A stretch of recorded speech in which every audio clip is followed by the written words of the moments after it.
Good morning, students. I am Mrs. Vinu, Assistant Professor, Department of Psychology, MM Mahila College, Ara. Today we will study about complication of brain injury.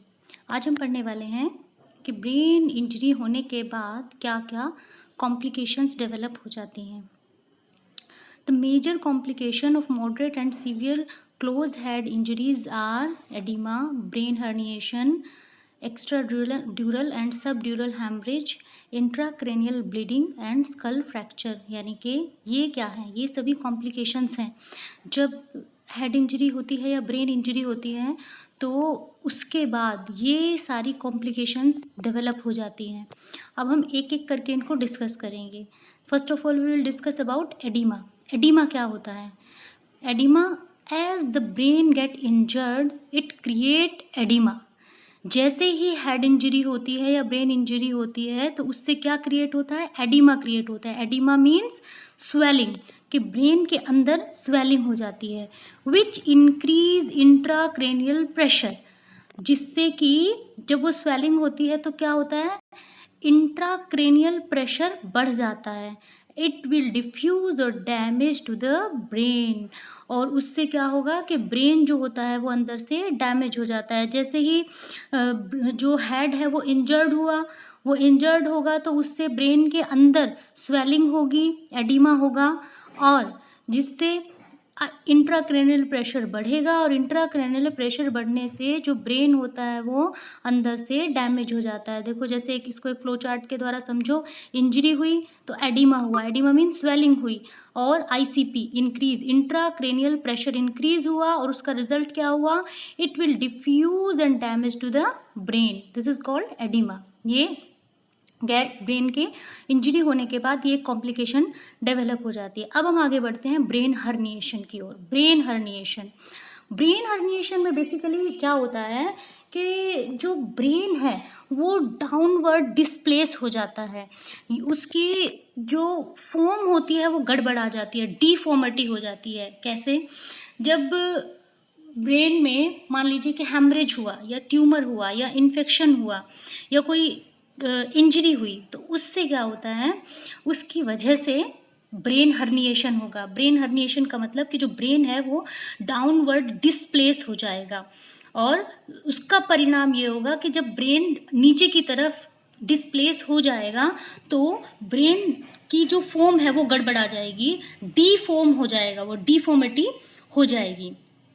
Brain herniation जो होता है, यानी कि जो brain herniation किसे कहा? Brain herniation यही हुआ कि ब्रेन के अंदर स्वेलिंग आई और ब्रेन डाउनवर्ड डिस्प्लेस हो गया due to intracranial pressure.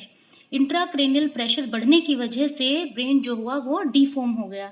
Brain herniation जो होता है वो अक्सर इंट्राक्रैनियल प्रेशर बढ़ जाने के कारण होता है. अगर आईसीपी, जिसको आईसीपी कहा गया, अगर इंट्राक्रैनियल प्रेशर जो है वो 20 टोर mm से ज़्यादा होगा तो ब्रेन हर्निएशन होने का खतरा बढ़ जाता है. ब्रेन में जिस समय ब्लड इकट्ठा हो जाता है, ए पॉकेट ऑफ ब्लड, अगर ब्रेन में हेमरेज हुआ और उससे ब्रेन के किसी हिस्से में ब्लड इकट्ठा हो गया तो उसको कहा जाता है हीमोटोमा. उससे हीमोटोमा बनता है. और जब इंटरक्रेनियल हीमोटोमा हो जाता है तो उससे क्या होगा कि उसके साथ साथ ही इंटरक्रेनियल हीमोटोमा हुआ, यानी कि जो हमारा ब्रेन है उसकी जो क्रेनियल नर्व्स हैं उनके अंदर अगर वहाँ पर हीमोटोमा होगा तो उसके साथ साथ ब्रेन में क्या होता है? स्वेलिंग भी आ जाती है, सूजन भी आ जाती है. और उस सूजन के कारण क्या होगा कि ब्रेन अपनी जगह से डिस्प्लेस होकर नीचे की तरफ धंस जाता है. इसी को ट्रांसटोरियल डिस्प्लेसमेंट भी कहा जाता है. ब्रेन हर्निएशन के कारण होता क्या है कि ब्रेन का जो एक लोअर ब्रेन स्टेम होता है ना, हमारा लोअर ब्रेन स्टेम पर बहुत एक्सट्रीम प्रेशर पड़ता है, बहुत अधिक दबाव पड़ता है, जिस कारण जो थर्ड क्रेनियल नर्व होती है वो कंप्रेस हो जाती है, यानी कि वो दब जाती है या फिर कट जाती है.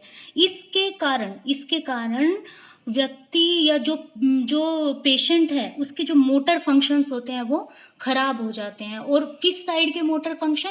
उसी साइड के मोटर फंक्शन जिस साइड ब्रेन में ये हर्निएशन हुआ है. दूसरा इम्पैक्ट ये होता है कि जब पोस्टीरियर सेरेब्रल आर्टरी जो है वो कंप्रेस होगी, तो उससे क्या होता है, ऑब्स्ट्रक्शन डेवलप होता है, बाधा डेवलप होती है और नेक्रोसिस हो जाता है। और अगर नेक्रोसिस हुआ तो पेशेंट जो होता है वो विद इन आवर कोमा में चला जाता है, यानी कि 1 घंटे के अंदर अंदर वो कोमा में चला जाता है। नेक्रोसिस हमने पहले भी पढ़ा था कि नेक्रोसिस क्या होता है। Necrosis basically death of the neuron कहा जाता है due to lack of oxygen. Oxygen की कमी की वजह से जब न्यूरॉन्स की डेथ हो जाती है तो उसको नेक्रोसिस कहा जाता है। तो अगर नेक्रोसिस हो गया तो पेशेंट जो है वो विद इन आवर कोमा में चला जाता है, और ऐसा भी हो सकता है कि पेशेंट जो है वो सांस लेना बंद कर दे। क्यों?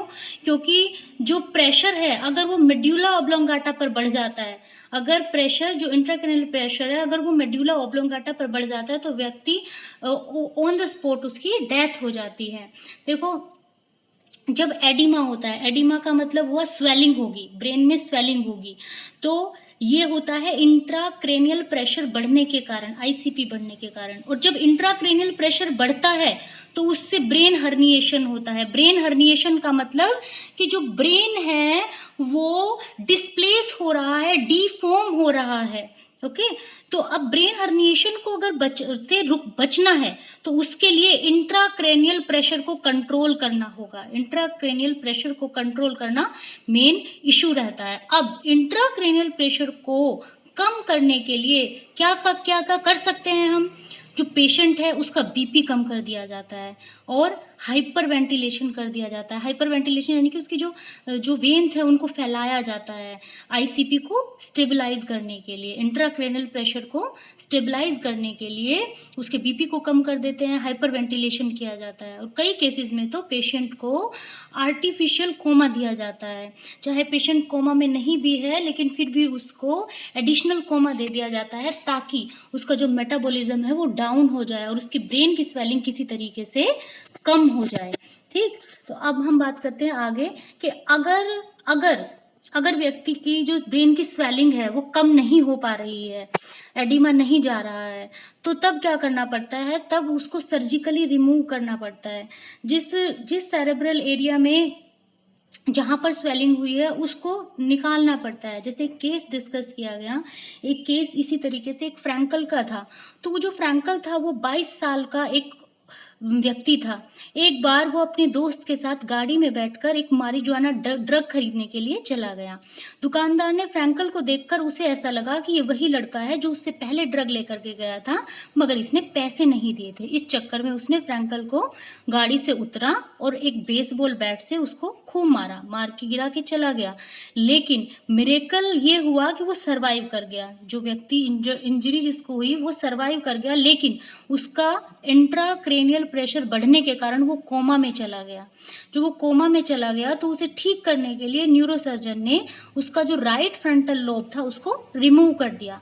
हालांकि उस पर कोई स्पेसिफिक चोट नहीं लगी थी, मगर फ्रैंक के ब्रेन को एडिशनल स्पेस चाहिए था एक्सपेंड करने के लिए, क्योंकि जब स्वेलिंग होगी, जब सूजन आएगी तो वो फैलेगा।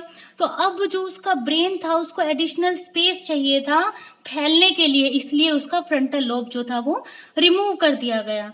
फ्रंटल लोब रिमूव करने से उसमें कुछ सीवियर कॉग्निटिव डेफिसिट तो हुए, लेकिन वो सर्वाइव कर गया, वो जिंदा बच पाया और वो ठीक हो गया। तो बेसिकली ब्रेन हर्निएशन में होता यही है कि जब ब्रेन हर्निएशन होता है तो ब्रेन में डीफॉर्म हो जाता है, ब्रेन जो है वो डीफॉर्म हो जाता है, डिस्प्लेस हो जाता है। और वो कब होता है डिफॉर्मिटी या डिस्प्लेसमेंट?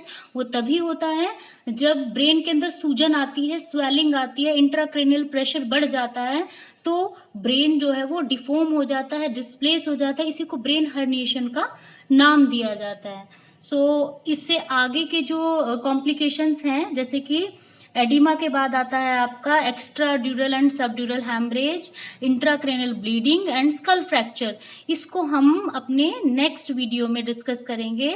आज हम ये 2 कॉम्प्लिकेशन ही पढ़ते हैं, एडिमा और ब्रेन हर्निएशन। आई होप कि आपको ये दोनों समझ में आए होंगे। Thank you.